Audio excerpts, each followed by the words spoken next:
Assalamualaikum warahmatullahi wabarakatuh. Sebelumnya perkenalkan, saya Lulu Ilaili Azmi dengan NIM 211101080014 akan menjelaskan atau mempresentasikan tentang makalah saya dengan mata kuliah studi hadis dan hadis tarbawi dengan tema kemunculan hadis maudhu dan faktor yang melatar belakanginya. Yang pertama yakni pengertian hadis maudhu. Secara bahasa, maudhu memiliki arti sesuatu yang digugurkan, yang ditinggalkan dan diada-adakan. Sedangkan menurut istilah, hadis maudhu adalah pernyataan yang telah dibuat oleh seseorang dengan cara mengada-adakan sesuatu yang tidak pernah Rasulullah sabdakan, kerjakan maupun Rasulullah takrirkan, yang kemudian mereka mengatakan bahwa hadis tersebut berasal dari Rasulullah. Poin yang selanjutnya yaitu sejarah kemunculan hadis maudhu. Ada dua pola pemalsuan hadis, yaitu seseorang pemalsu hadis yang meninjau ungkapan dari diri sendiri dan kemudian disandarkan kepada Nabi Muhammad SAW. Yang kedua, seseorang pemalsu hadis akan memakai rawi perkataan sahabat, tabi'in, orang bijak, atau riwayat Israiliyat dan lain sebagainya yang kemudian disandarkan kepada Nabi Muhammad SAW dengan menggunakan penyandaran langsung atau biasa disebut dengan sanad al-marfu. Hal itu dilakukan agar ucapan hadis tersebut diterima. Ada juga beberapa pendapat para ulama mengenai terjadinya pemalsuan hadis. Antara lain, yang pertama, sebagian para ulama telah berpendapat bahwa terjadinya pemalsuan hadis ini sudah ada sejak zaman Rasulullah masih hidup. Pendapat ini berasal dari Ahmad Amin sekitar tahun 1337 Hijriah sampai atau 1954 Masehi. Pendapat ini dikuatkan dengan hadis Rasulullah yang berbunyi inna kadziban alayya layyinaka kadziban ala ahadin man kadzaba ala muta'ammidan fattabi'u maqdahu 'alan nar. Kemudian pendapat yang kedua yaitu Salahuddin Al-Dabi berpendapat bahwa pemalsuan hadis ini berkenaan dengan masalah dunia yang menyangkut pautkan dengan sebuah hadis yang mengatakan bahwa ada seseorang yang telah membuat berita palsu dengan mengatasnamakan Nabi Muhammad SAW. Ia berkata bahwa ia telah diutus Nabi untuk menyelesaikan masalah pada suatu masyarakat yang kemudian pernyataan tersebut ditolak. Kemudian masyarakat tersebut mengirim utusan agar menanyakan langsung hal janggal tersebut kepada Nabi Muhammad SAW. Lalu Nabi memerintahkan para sahabat untuk membunuh seseorang tadi. Kemudian Nabi juga berpesan, jika seseorang tersebut sudah meninggal, maka lanjutkan dengan membakarnya. Pendapat yang ketiga yaitu menurut Jumhur al-Muhaddisin, pemalsuan hadis ini berlangsung pada masa pemerintahan Sayyidina Ali bin Abi Thalib. Beliau menganggap bahwa pada saat pemerintahan Nabi sampai Khalifah Utsman itu tidak ada dan juga terhindar dari pemalsuan hadis, karena mereka sangat gigih dalam meneliti dalam memilaah suatu hadis. Poin yang selanjutnya yaitu akibat munculnya hadis maudhu. Yang pertama, menimbulkan banyak perpecahan di kalangan umat Islam.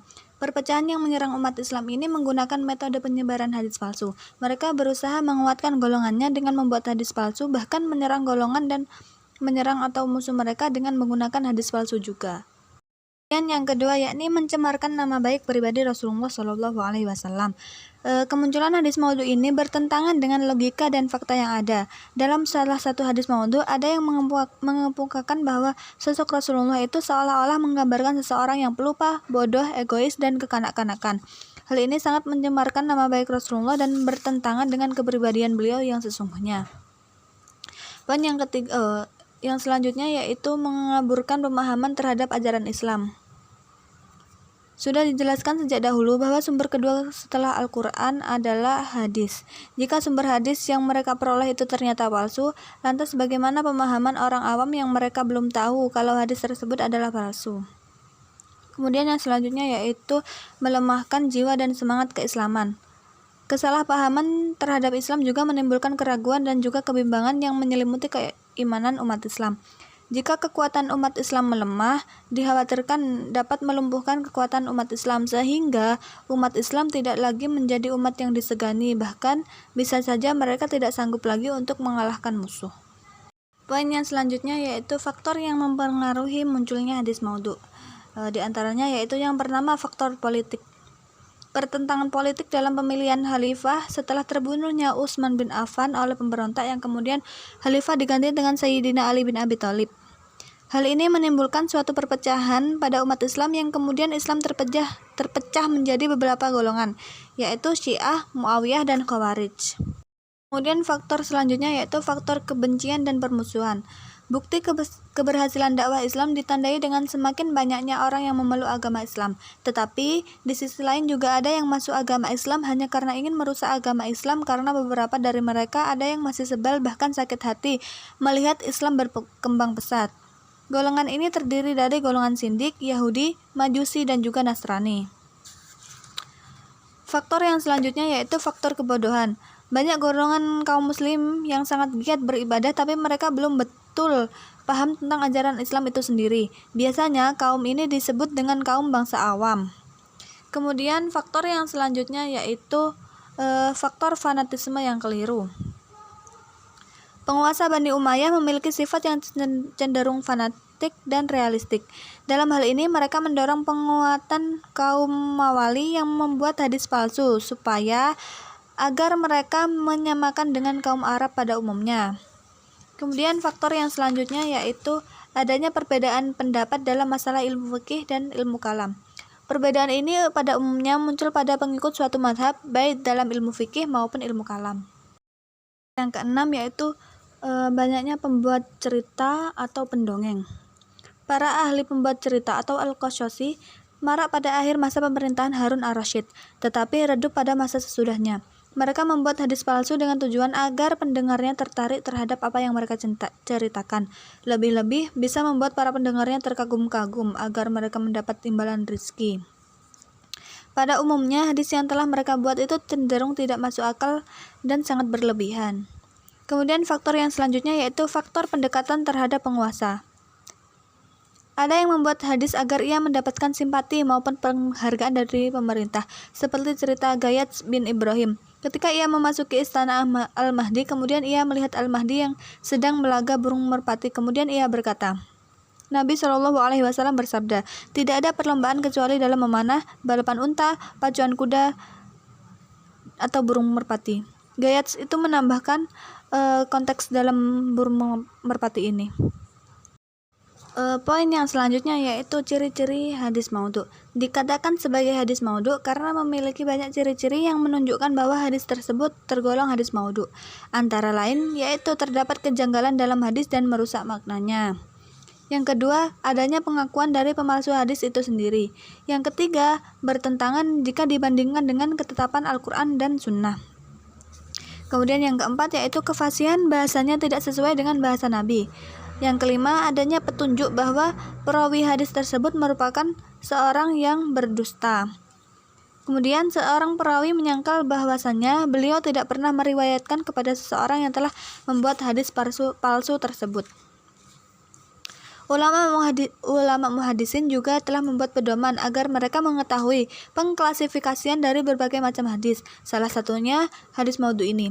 Mereka juga memberi petunjuk atas kemaudhuan suatu hadis yang dilihat pada sanad dan matan.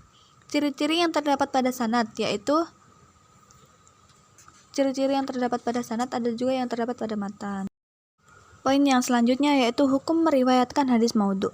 Para ulama telah sepakat bahwa hukum meriwayatkan hadis maudhu dengan adanya unsur kesengajaan adalah haram mutlak. Hal ini dikuatkan dengan adanya hadis Rasulullah SAW yang berisi ancaman bagi pemalsu hadis. Rasulullah SAW bersabda, "Man hadasa ain jadid yara annahu kadhiba fahuwa alla kanabi." Barang siapa yang meriwayatkan hadis dariku dan dia tahu bahwa yang meriwayatkannya itu adalah hadis palsu, maka ia termasuk dari seorang pendusta.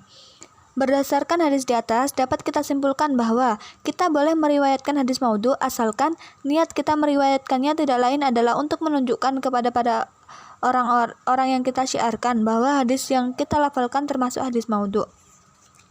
Bagi seseorang yang sama sekali tidak mengetahui bahwa hadis yang telah ia riwayatkan adalah hadis palsu, atau bahkan mereka juga mengamalkan hadis maudhu tersebut atas dasar ketidaktahuannya, maka hukumnya itu tidak apa-apa atau dimaafkan dosanya. Tetapi Jika ia sudah mendapatkan penjelasan mengenai hadis maudhu tersebut, maka berhentilah untuk mengamalkannya. Jika ia tetap mengamalkan hadis tersebut, maka hukumnya adalah haram. Maka ia berdosa. Poin yang terakhir yaitu penanggulangan dan pemberantasan hadis maudhu. Para ulama telah memahami dan juga mengerti bahwa hadis maudhu adalah hadis yang tidak dapat disebarkan apalagi sampai diamalkan. Oleh sebab itu, para ulama mengambil langkah yang sangat bijaksana untuk memberantas serta memerangi pemalsu hadis, dan mereka berusaha menanggulangi dengan berbagai cara yang sangat baik. Antara lain, yang pertama, meneliti karakteristik setiap perawi melalui tingkah laku mereka dan periwayatan mereka. Yang kedua, memberikan para pemalsu hadis peringatan keras dan mengungkapkan aib serta kejelekan mereka dengan mengumumkan kepada para masyarakat bahwa mereka telah berdusta. Yang ketiga, pencarian sanad hadis secara rinci. Jika para peneliti hadis menerima hadis yang tidak bersanad, maka hadis tersebut tidak diterima. Bahkan, hadis yang seperti ini dianggap sebagai hadis batil. Penelitian sanad hadis juga memiliki arti yang sangat penting dalam mendeteksi apakah hadis tersebut tergolong sahih atau palsu.